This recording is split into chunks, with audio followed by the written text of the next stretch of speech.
Hello students, last time पे हमने पढ़ा था कि लाइट का रिफ्रैक्शन प्रिज्म से किस तरह से होता है, यानी refraction of light through prism. और हमने एक डेरिवेशन भी किया था प्रिज्म के लिए, और हमने प्रिज्म के मटेरियल का रिफ्रैक्टिव इंडेक्स हमने कैलकुलेट किया था। तो एक रिलेशन हमने ड्राइव किया था, वहां एक रिलेशन आया था हमारा del equals to a mu minus one. तो वहां डेल जो था वो तो था हमारा angle of deviation, a prism angle था, और म्यू जो था उसका रिफ्रैक्टिव इंडेक्स था प्रिज्म का। सपोज ये प्रिज्म है, इसका रिफ्रैक्टिव इंडेक्स था म्यू, और ये जो एंगल था ये था एंगल ए। तो आज हम इसमें पढ़ेंगे dispersion of light. Dispersion of light क्या होता है?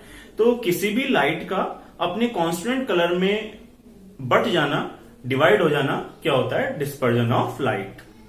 जैसे व्हाइट कलर है, व्हाइट कलर जो है वो 7 कलर से मिलकर बना हुआ है, और जब व्हाइट लाइट प्रिज्म के ऊपर इंसिडेंट होती है तो प्रिज्म जो है उसे 7 कलर में डिवाइड कर देता है। तो ये जो फिनोमिना है इसे कहते हैं हम डिस्पर्जन ऑफ लाइट। ये फिनोमिना क्यों हो रहा है ये हम इस फॉर्मूले से सीधा सीधा समझ सकते हैं, क्योंकि व्हाइट लाइट में 7 कलर्स हैं। जैसे आप देख सकते हैं, ये violet, indigo, blue, green, yellow, orange और रेड, इस तरह के ये 7 कलर्स हैं। तो ये फिनोमिना आकर क्यों हो रहा है? तो आप यहां देख सकते हैं कि डेल इक्वल्स टू है ए म्यू माइनस वन। तो हर कलर के लिए प्रिज्म का रिफ्रैक्टिव इंडेक्स अलग अलग होगा, और जब हर कलर के लिए प्रिज्म के रिफ्रैक्टिव इंडेक्स अलग अलग होगा तो डेल का वैल्यू अलग अलग आएगा, और जब डेल का वैल्यू अलग अलग आएगा तो हर कलर का डेविएशन भी अलग अलग होगा। और जब हर कलर का डेविएशन अलग अलग होगा तो हम देखेंगे कि वो जो कलर बाहर निकल रहे हैं वो अलग अलग एंगल पे निकल रहे हैं, अलग अलग स्पीड से निकल रहे हैं। तो हमें वो व्हाइट लाइट जो है वो 7 कलर में डिवाइड हुई मिलेगी। यानी हम ये कह सकते हैं कि जब म्यू चेंज हो रहा है, हर कलर के लिए जब म्यू चेंज हो रहा है तो हर कलर की स्पीड भी प्रिज्म के अंदर अलग अलग है, और जब सब कलर्स की स्पीड अलग अलग है और जब सारे कलर बाहर निकलेंगे तो वो अलग अलग कलर्स में डिवाइड हो जाएंगे। हमें ऐसा लगेगा जैसे वो सब अलग अलग कलर्स में डिवाइड हो गए। तो ये जो फिनोमिना था इसे कहते हैं हम डिस्पर्जन ऑफ लाइट। अब आप यहां देख सकते हैं कि अगर मैं इंसिडेंट रे को अगर आगे बढ़ाऊं और ये वॉयलेट कलर के लिए मैं इस लाइट को पीछे बढ़ाया और ये रेड कलर के लिए मैंने पीछे बढ़ाया, तो हम देख सकते हैं कि ये जो डेल वी है और ये है डेल आर, यानी ये जो बन रहा है ये बन रहा है डेल वी, और ये जो बन रहा है ये बन रहा है डेल आर। इसे तो कह देंगे डेल आर और ये डेल वी। तो हम यहां देख सकते हैं कि वॉयलेट कलर के लिए angle of deviation red colour से ज्यादा होता है, यानी वॉयलेट कलर सबसे ज्यादा डेविएट होता है। तो इस बात का हम ध्यान रखेंगे।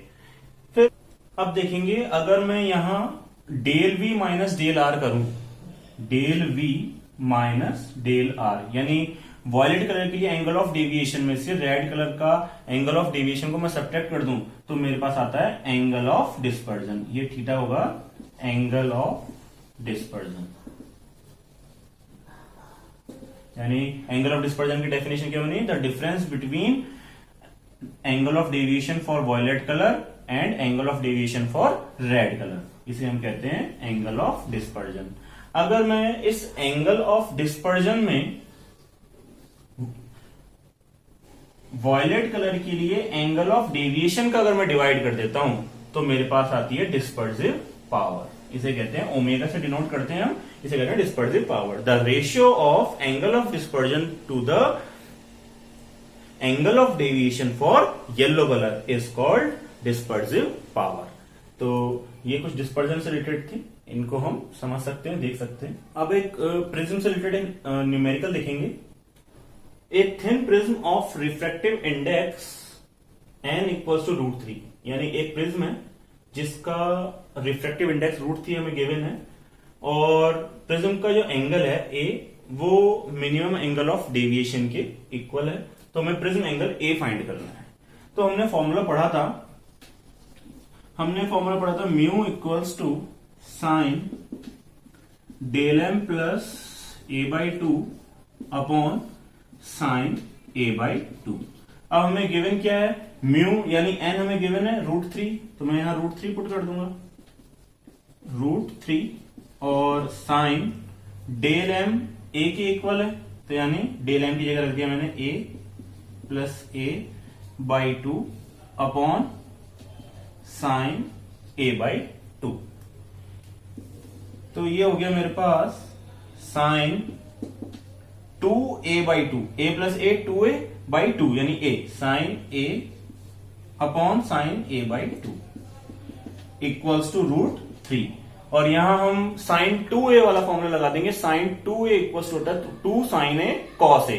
तो यहां पे साइन a है तो ये हो जाएगा साइन a की जगह लिख सकते हैं हम 2 sine a by 2 cos a by 2 upon sine a by 2 है इक्वल्स टू √3।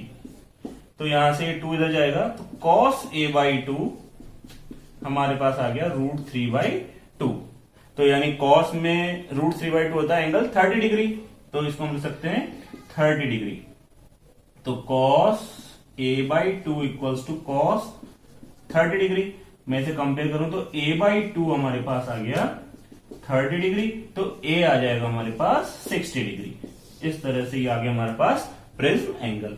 तो कुछ इस टाइप के क्वेश्चन है पूछे जाते हैं, इसे हम सॉल्व कर सकते हैं। अब हमारा नेक्स्ट टॉपिक है scattering of light. Scattering of light क्या होता है? जब भी कोई लाइट रे एटमॉस्फेयर में ट्रेवल करते हुए एटमॉस्फेरिक पार्टिकल्स पर इंसिडेंट होती है, तो एटमॉस्फेरिक पार्टिकल्स पे पड़ने के बाद उस लाइट का जो है वो इररेगुलर अलग अलग डायरेक्शंस में रिफ्लेक्शन हो जाता है, यानी लाइट जो है वो स्कैटर्ड हो जाती है, लाइट का इररेगुलर रिफ्लेक्शन अलग अलग डायरेक्शंस में हो जाता है। तो ये जो फिनोमेना है इसे हम कहते हैं स्कैटरिंग। अब रेले नाम के साइंटिस्ट ने बताया कि जो अमाउंट ऑफ स्कैटरिंग है या इंटेंसिटी ऑफ स्कैटरिंग है वो जो लाइट है उसकी वेवलेंथ की 4th पावर के इनवर्सली प्रोपोर्शनल होती है, यानी लेमड़ा बाई 1 अपॉन लेमड़ा की पावर 4 के प्रोपोर्शनल होती है intensity of scattering. Intensity of scattering, और इसे ही हम कहते हैं रेले स्कैटरिंग। तो फिर से सुनेंगे स्कैटरिंग किसे कहते हैं। स्कैटरिंग एक ऐसा फिनोमेना है जिसमें जब लाइट रे एटमॉस्फेरिक पार्टिकल्स पर इंसिडेंट होती है और वो जो एटमॉस्फेरिक पार्टिकल हैं उनका ऑर्डर यानी उनकी साइज का ऑर्डर वेवलेंथ का ही ऑर्डर होना चाहिए। जब उन पे लाइट इंसिडेंट होती है तो लाइट का इररेगुलर रिफ्लेक्शन हो जाता है, लाइट अलग अलग डायरेक्शंस में बिखर जाती है, स्कैटर्ड हो जाती है। इस फिनोमेना को हम कहते हैं स्कैटरिंग ऑफ लाइट। तो अब लाइट कितनी स्कैटर्ड होती है ये उसकी वेवलेंथ पे डिपेंड करती है। तो रेले नाम के साइंटिस्ट ने बताया कि जो इंटेंसिटी ऑफ स्कैटरिंग है वो जो वेवलेंथ है, लाइट की वेवलेंथ है, उसकी 4th पावर के इनवर्सली प्रोपोर्शनल होती है। तो इसे हम कहते हैं रेले स्कैटरिंग। अब आप लोगों ने अलग अलग फिनोमिना देखे होंगे कि स्काई का ब्लू दिखाई देना, जो डेंजर के सिग्नल होते हैं वो हमें रेड बनाए जाते हैं, सनसेट और सनराइज के समय जो उसके आसपास का एरिया होता है वो हमें रेडिश दिखता है। तो ये जो जितने भी फिनोमिनाज हैं ये किस पर बेस्ड हैं? स्कैटरिंग ऑफ लाइट पर बेस्ड हैं। तो फर्स्ट फिनोमिना है कि स्काई का ब्लू दिखाई देना। तो स्काई ब्लू क्यों दिखाई देता है? हम जानते हैं कि जो वॉयलेट कलर होता है या ब्लू कलर होता है इनकी वेवलेंथ अदर कलर्स की कंपैरिजन में बहुत कम होती है, और जिस लाइट की वेवलेंथ जितनी कम होती है वो लाइट उतनी ज्यादा स्कैटर्ड होती है। ध्यान रखेंगे इस बात का, यानी जिस लाइट की वेवलेंथ, जिस कलर की वेवलेंथ जितनी कम होती है उस कलर का उतना ज्यादा स्कैटरिंग होती है अकॉर्डिंग टू रेले। तो जो वॉयलेट और ब्लू कलर है उनकी वेवलेंथ कम होती है और कलर की बजाय, तो हम ये कह सकते हैं कि ब्लू कलर और वॉयलेट कलर का स्कैटरिंग बहुत ज्यादा होती है। इसी वजह से ये कलर जो है सब जगह स्काई में बिखर जाता है, स्कैटर्ड होकर बिखर जाता है। तो हमें जो स्काई का कलर है वो कैसा दिखाई देता है? ब्लू दिखाई देता है।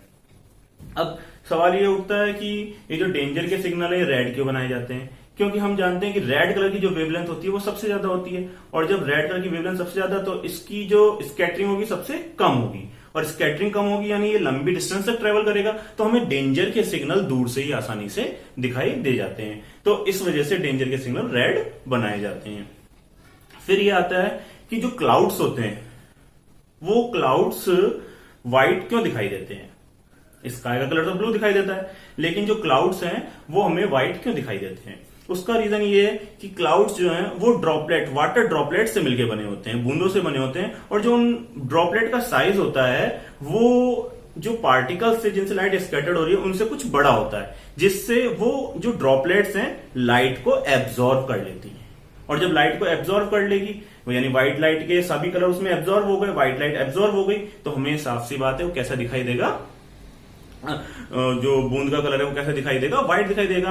और जो इस क्लाउड्स बने हुए हैं वो इन ड्रॉपलेट से बने हुए हैं, तो हमें पूरा का पूरा क्लाउड कैसा दिखाई देगा, व्हाइट दिखाई देगा। तो इस तरह से हम कुछ एप्लीकेशन है, फिनोमिना है जो हम समझ सकते हैं स्कैटरिंग ऑफ लाइट से।